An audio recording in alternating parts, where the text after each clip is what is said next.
क्या आपको याद है नरेंद्र मोदी सरकार ने जब जम्मू कश्मीर से धारा 370 हटाई थी तब किन देशों ने विरोध किया था?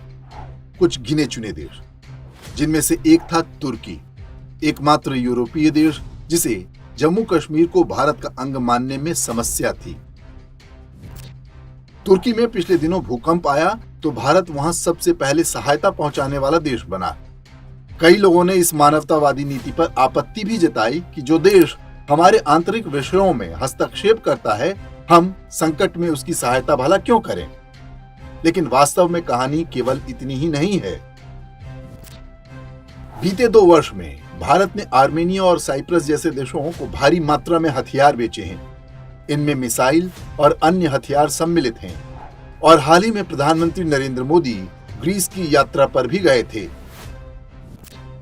आर्मेनिया, साइप्रस और ग्रीस, ये तीनों ही देश तुर्की के पड़ोसी हैं और उसके कट्टर दुश्मन माने जाते हैं। सामरिक दृष्टि से भले ही ये तीनों तुर्की के आगे बहुत सशक्त नहीं, लेकिन उनकी सम्मिलित शक्ति तुर्की के लिए हमेशा सरदर्द रही है।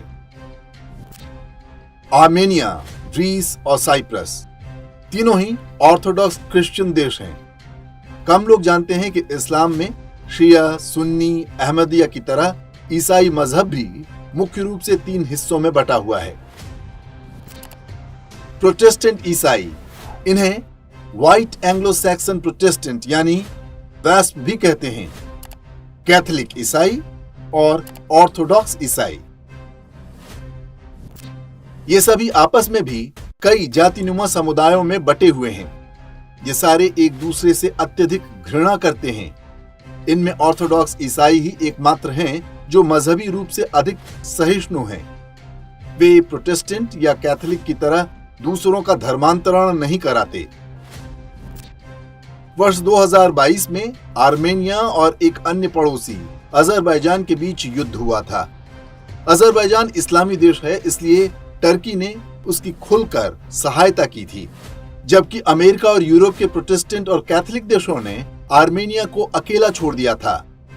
ऑर्थोडॉक्स ईसाई देश रूस उसकी सहायता नहीं कर सका क्योंकि वह यूक्रेन के विवाद में उलझा था, लेकिन भारत ने उसकी सहायता की और आज भारतीय हथियारों के दम पर आर्मेनिया पहले से मजबूत स्थिति में है। तुर्की इन दिनों भारी मंदी और आर्थिक संकट से गुजर रहा है। केवल भारत ही उसे इससे उबार सकता है। कश्मीर के विषय पर टांग अड़ाकर तुर्की ने कितनी बड़ी भूल की, ये केवल वही समझ सकता है। धारा 370 हटाने पर एक अन्य इस्लामी देश मलेशिया को भी बहुत आपत्ति थी। वहां के प्रधानमंत्री महातिर मोहम्मद ने खुलकर भारत के विरोध में वक्तव्य दिया था, लेकिन वे भूल गए कि उनके देश की अर्थव्यवस्था भारत को पाम ऑयल बेचकर चलती है। भारत ने मलेशिया के बजाय इंडोनेशिया से पाम ऑयल खरीदना आरंभ कर दिया। देखते ही देखते मलेशिया घुटने पर आ गया और भारत से दोस्ती का हाथ बढ़ाने लगा। अब कश्मीर हो या कुछ और, मलेशिया के नेता मुंह खोलने से पहले 4 बार सोच लेते हैं। धारा 370 हटाने का विरोध करने वाला तीसरा देश था पाकिस्तान। उसकी बात ना ही करें तो अच्छा है। तब से लेकर आज तक उसके साथ जो कुछ हो रहा है, एक पड़ोसी के तौर पर हम उसके लिए केवल सहानुभूति ही रख सकते हैं। तुर्की का हाल हो या मलेशिया का, ये सारे नए भारत के उदय के संकेत हैं। अंतर्राष्ट्रीय भू राजनीतिक समीकरणों के बारे में हमें जानना चाहिए ताकि समझ सकें कि अंदर ही अंदर क्या चल रहा है।